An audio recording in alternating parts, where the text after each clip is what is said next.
እግዚአብሔር የለም ማለት መብት ነው። መንግስት የለም ማለት ነው የማይቻለው። በነገራችን ላይ ግን እግዚአብሔር የለም ያላልነው ሃይማኖተኛ ስለሆነ ፋታ ስላጣን። እውነቴን ነው። ፋታ አላገኝ። አሁን ፈረንጆቹ እግዚአብሔር የለም ያሉት ፋታ አግኝተው በልተው ጠጥተው ህዝቡ ሽሮና በርበሬ እያወጣደ በየት ነው እግዚአብሔር የለም የሚለው? ተወጥሮ ተይዞ ፋታ የለውም። እውነቴን ነው የምላቸው።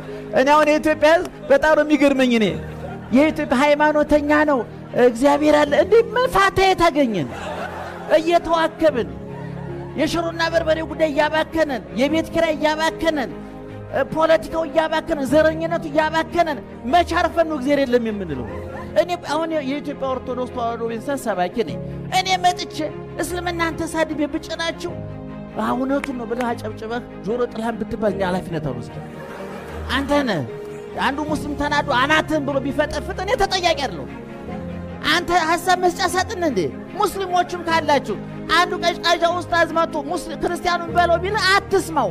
እሱ ፍሬንስ ይበጥሳት አብረህ ትበጥሳለህ እንዴ? መስጊድ ሲያይ ደሙ የሚፈላ ክርስቲያን ኢትዮጵያ ውስጥ ሊኖር አይገባም። ቤተ ክርስቲያን ሲያይ ደሙ የሚፈላ ሙስሊም ኢትዮጵያ ያለ የፕሮቴስታንት የጸሎት ቤት ሲያይ ጥርሱን የሚነክስ ኦርቶዶክሳዊ ሙስሊም ኢትዮጵያ ሊሆን አይችልም። ስለዚህ ከኔ ውጭ ሰው አለ የሚል ርዕስ ነው መወያያችን። ከናንተ ውጭ ሰው አለ። ውጭ የቆሙ ሰዎች አሉ።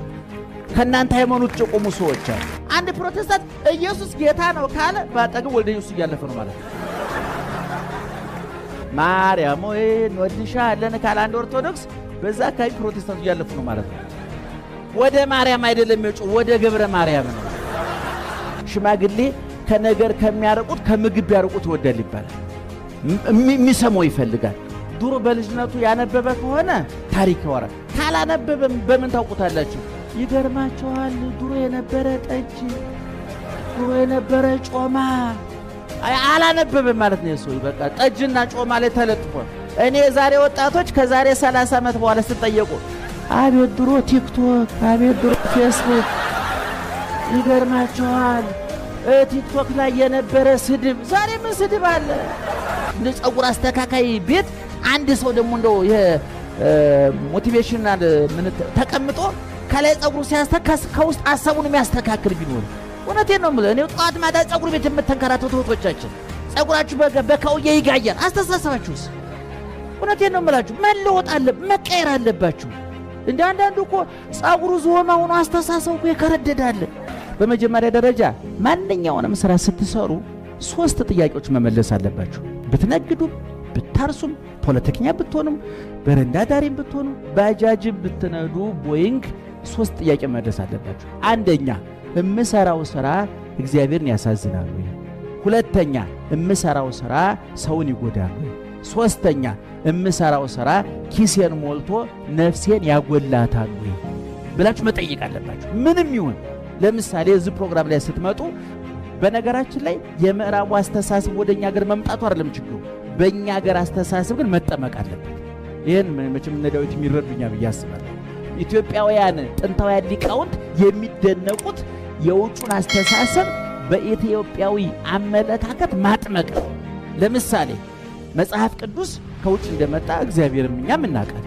ነገር ግን ኢትዮጵያውያን ሊቃውንት ኢትዮጵያዊ ጠባይ እንዲሆኑ አድርገውታል። ፍሬው ቁርአን ከሳውዲ አረቢያ እንደመጣ እናውቃለን።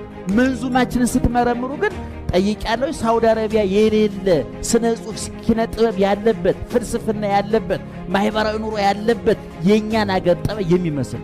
እኛ አገር ችግራችን ምንድን ነው?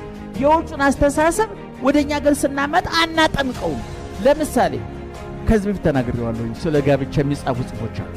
ትዳር እንዲጸና የሚጠቅሙ 10 ነጥቦች ተብሎ ይተረጎማል። እሱ መተርጎሙ አይደለም አደገው። ያ መጽሐፍ የተጻፈው ለንደን ሊሆን ይችላል፣ ኒውዮርክ ሊሆን ይችላል፣ ፓሪስ ሊሆን ይችላል። የትዳር የሚያጸኑ 5 ነጥቦች መካከል አንዱ ይልና ሚስቱ ስትመጣ መኪና ከፍቶ ያስገባታል። አሁን የአሜሪካ ልክ ነው፣ መኪና አለ። እኛ ሀገር መኪና የለም። እውነቴን ነው የምላችሁ።